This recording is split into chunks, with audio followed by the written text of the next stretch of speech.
menurut saya Nggih. politisi-politisi yang sering sowan ke makam itu masyarakat akan menjadi aneh. Anehnya gimana, Gus? Banyak politisi itu yang mempolitiki kuburan-kuburan para wali dan kiai.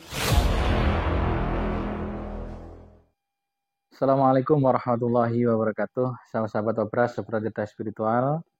Kita ketemu kembali di obrolan membincangkan tentang dari berbagai tokoh-tokoh yang itu nanti kita lihat dari perspektif spiritual.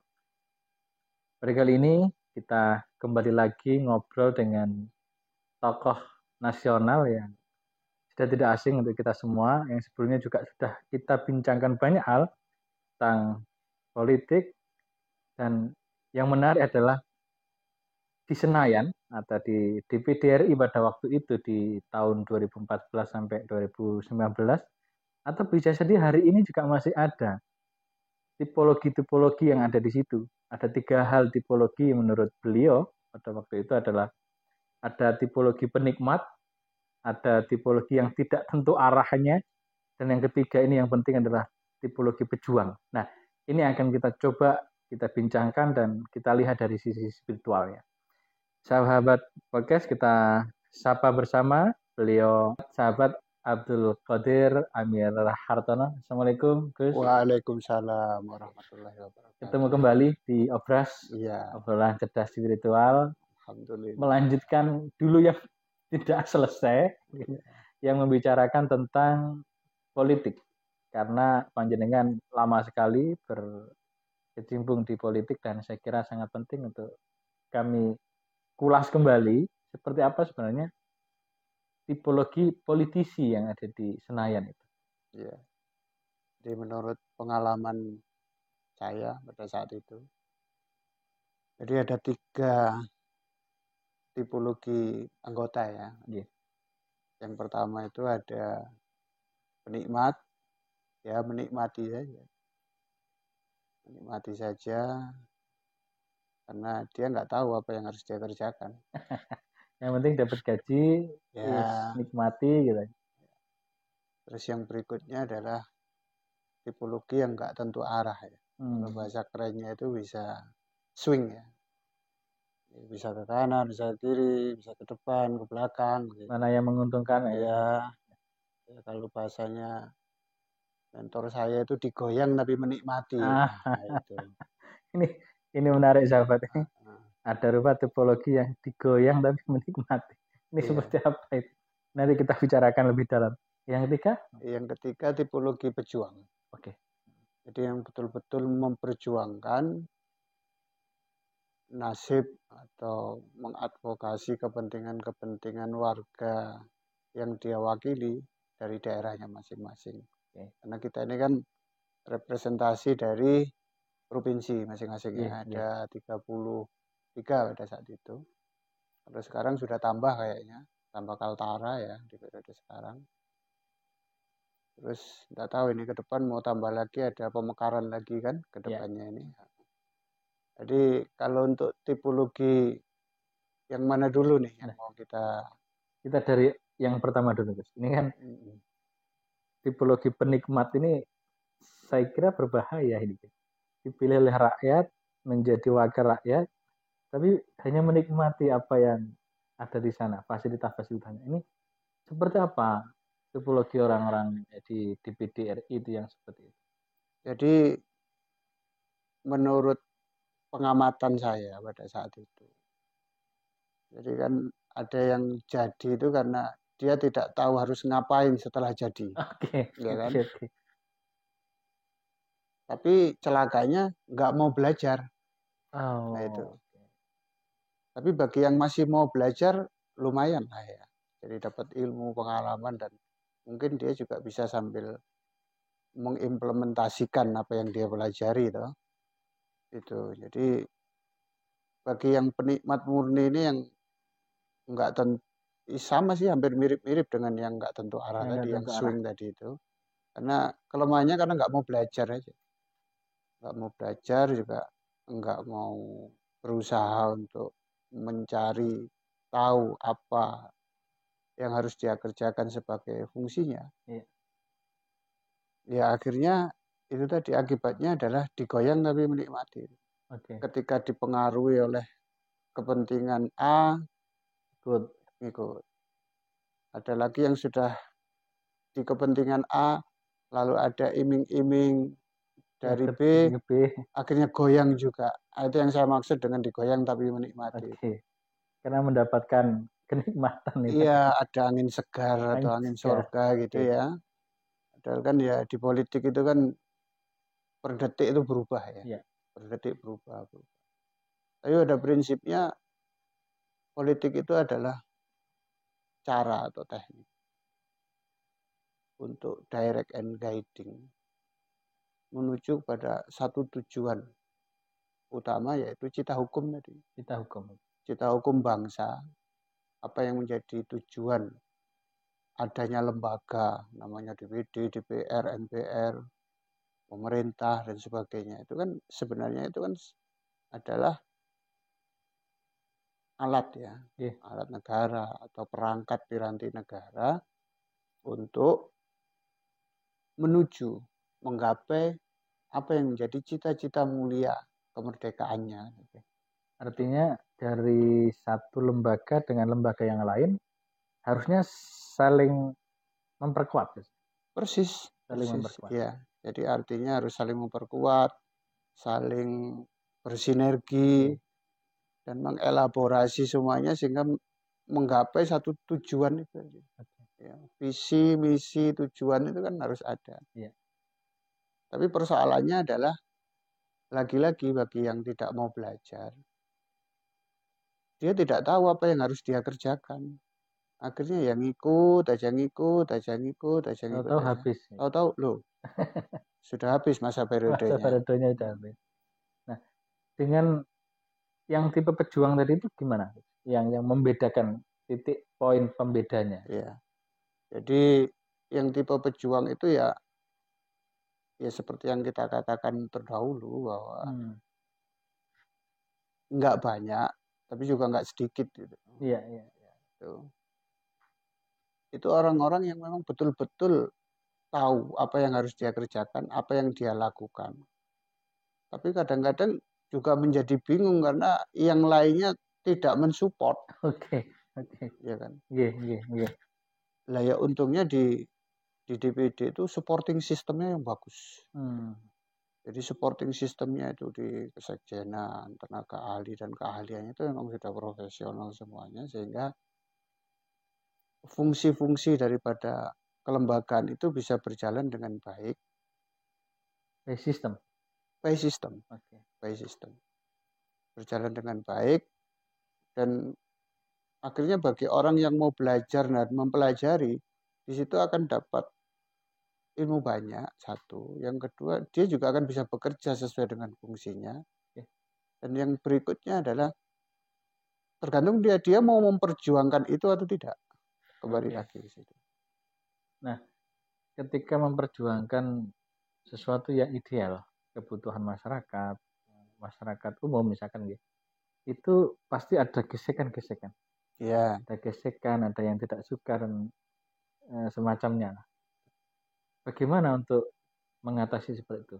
Karena di pembahasan sebelumnya juga bagaimana tokoh Abu Nawas misalnya. Ini seperti apa? Jadi lagi-lagi saya belajar dari teknik-teknik komunikasi lagi ya. Dari teknik-teknik ilmu komunikasi itu kan sebenarnya ada metodologi ice breaking. Jadi ketika dalam rapat-rapat itu kita menggunakan pendekatan-pendekatan yang terlalu formal, itu ujung-ujungnya pasti akan saling tegang, bersih tegang dan ngotot antara kepentingan satu dengan yang lain. Padahal ujung-ujungnya sama aja itu kan. Ya.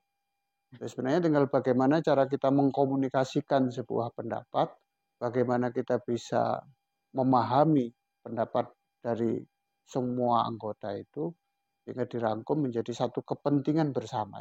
Jadi kita perjuangkan adalah kepentingan bersama, kepentingan yang lebih besar, kepentingan yang lebih penting, yaitu kepentingan negara. Sebenarnya itu tujuannya itu adalah itu. Tapi bagi yang tidak memahami itu, ya maunya sendiri kadang-kadang. Ya ada juga tipologi-tipologi seperti itu, tapi itu bagian dari dinamika dan gula-gula di kehidupan dalam berpemerintahan lah. Oke. Itu. Ya. Ini Gus, kita tinggalkan tipologi politisi. Kita masuk di panjenengan sudah lama di politik dan saya kira punya sisi lain. Punya sisi lain ini artinya begini. Ketika untuk memperkuat, untuk memperjuangkan idealisme, memperjuangkan kebutuhan masyarakat. Nah, sisi lainnya saya ingin tahu, ada enggak gerakan-gerakan doa di belakang itu? Pasti. Pasti. Jadi kita sebagai santri kan ya tidak boleh melupakan atau meninggalkan kebiasaan-kebiasaan lama kita yang baik kan. Iya. Ya tetap itu kita akan usahakan di sela-sela waktu bekerja itu ya kita gunakan untuk menjalankan wadifah-wadifah yang kita dapatkan dari guru-guru kita. Jadi istiqomah itu tetap harus kita upayakan. Tapi bukan istiqomah menurut teman-teman yang ada di Republik Wakanda itu. Istiqomah di Wakanda itu kan istri 3 dikatakan rumah. Nah, gerakan doa, wadifah-wadifah, amalan-amalan tetap berjalan untuk menyambung hamba dengan Sang Khalik. Iya. Nah, bagaimana mengatur ritme hati ini untuk tetap sambung dengan Sang Khalik dalam posisi yang begitu kerjaan begitu banyaknya? Sebenarnya kembali lagi kepada niat kita ya. Niat kita. Jadi kalau niat kita itu benar, baik, dengan cara yang baik, yakin dan hakul yakin, pasti hasilnya akan baik. Walaupun hasil itu bukan hak kita, itu haknya Allah. Tapi dengan berikhtiar kita berniat yang baik, dengan cara yang baik, maka dapat dipastikan 85% akan baik. Gitu. Artinya politisi pun harus tetap menjalankan satu hal, atau kalau bahasa saya lebih ekstrimnya adalah ritual untuk berkomunikasi dengan Allah, dengan Tuhan.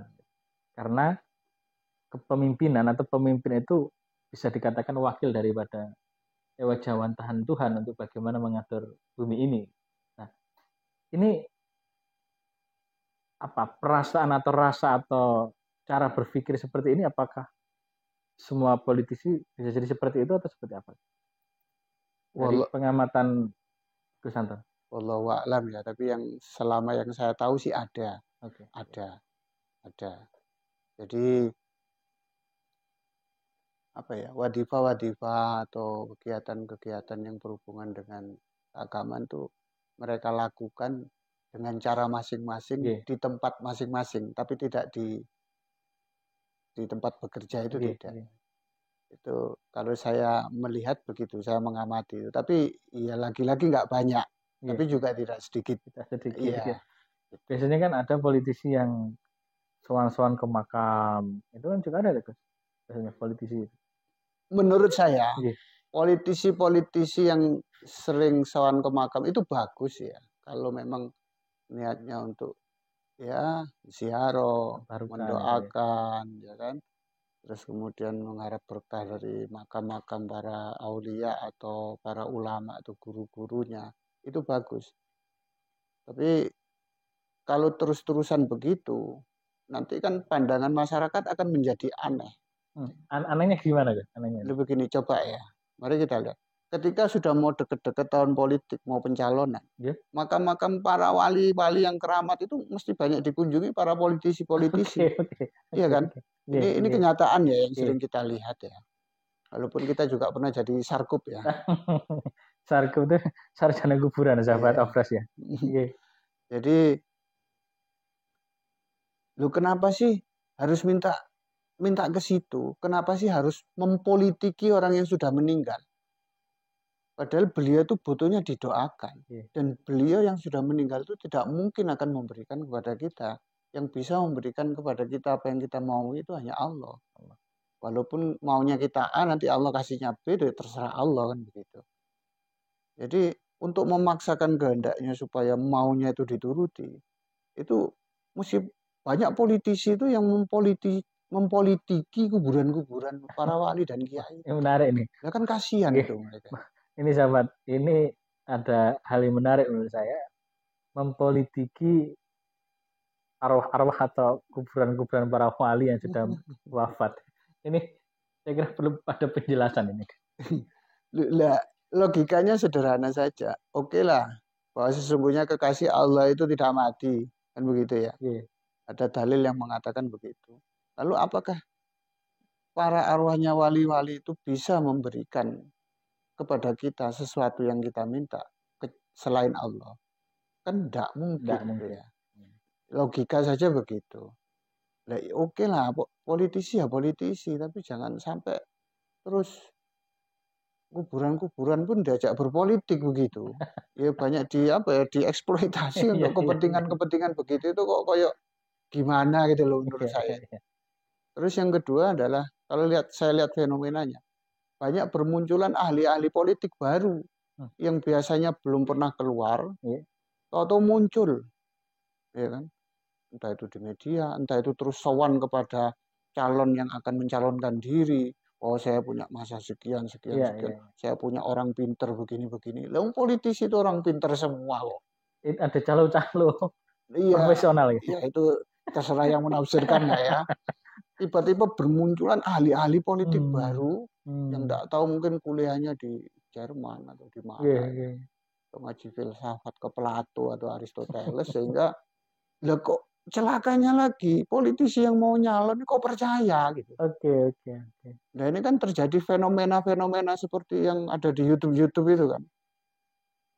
Nah ini terus bagaimana ke depan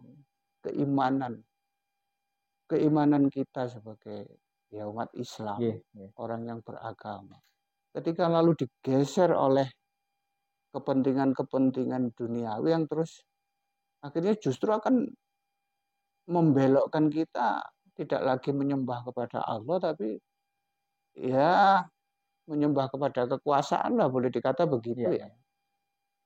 Nah itu kan tidak benar. Nah terus kalau terus kemudian orang-orang yang seperti itu jadi, lalu republik ini jadi apa? Oke. Kalau sudah di proses pencalonannya sudah menggunakan cara-cara yang kalau bahasa panjenengan tadi itu menyimpang dari ajaran Tuhan, dengan percaya dengan orang-orang pintar, orang-orang yang punya kelebihan di sisi irasional bisa jadi gitu. Nah, sedangkan Allah itu yang maha segalanya untuk memberikan itu. Nah, ini juga sangat berbahaya dalam konteks tauhid guys ya. Jelas. Jadi kita sudah berikrar la ilaha illallah Muhammadur Rasulullah. Bahkan kita sudah mengakui waktu menurut Quran ya, firman-Nya Allah dalam Quran, innani anallah, kan begitu ya. Qalu bala syahidna, kan begitu. Nggih, kula nyekseni Gusti. Tapi kenapa ketika kita sudah besar jadi sarjana, sudah pinter, sudah sekolah jadi politisi, lah kok lupa dengan janjinya itu dengan Tuhan itu. Nah ya ini gimana nih, Tuhan saja kok bohongi apalagi rakyat kan begitu. Oke. Kan gitu. Tuhan saja kok politiki lah apalagi. Nah ini kan repot kalau mindsetnya begitu.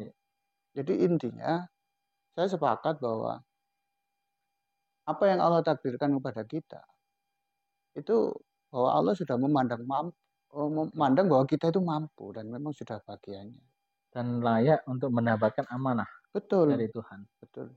Nah, persoalannya adalah tinggal dia itu amanah atau enggak. Oke. Itu aja. Sahabat-sahabat Obras, ini perbincangan kita tambah lama tambah mendalam ini ya, tentang bagaimana seorang politisi yang seharusnya itu tergantungnya itu kepada Allah. Artinya ketika sudah masuk di dalam politik, sudah menjadi pemimpin, dapat amanah, tidak boleh takut dengan kebatilan. Justru disitulah perjuangan untuk melakukan kebaikan. Nah, untuk sahabat-sahabat Obras ini Gus, beri nasihat atau apalah kata-kata penting untuk ketika nanti misalkan ingin jadi politisi. Ya, untuk sahabat-sahabat Obras, kalau mau jadi politisi, jadilah politisi yang beriman dan bertakwa kepada Allah. Yang di luar agama Islam, ya ikuti ajaran agamanya masing-masing. Tidak ada agama manapun yang mengajarkan keburukan, kebatilan, dan kejahatan. Semuanya pasti akan mengajarkan kasih sayang, rahmat, dan kebaikan. Ketika kita semua umat beragama yang ada di Indonesia ini menjalankan ajaran agamanya masing-masing dengan sungguh-sungguh dan konsisten, saya yakin apa yang menjadi cita-cita bersama, apa yang menjadi cita-cita negara ini ke depannya itu ya akan terwujud.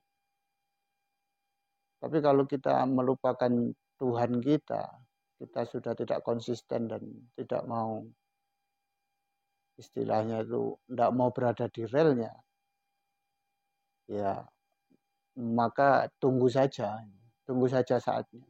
Kehancurannya. Seperti kata Nabi itu kan, kalau sebuah urusan itu diserahkan kepada bukan ahlinya, ya tunggu saja. Untuk terakhir, sebagai closing statement ya, pada sahabat-sahabat Obras sekalian, bahwa saya punya tagline bahwa politik harus dilandasi oleh etik. Law atau hukum harus dilandasi dengan moral. Makanya kita harus cerdas dan berintegritas dalam politik.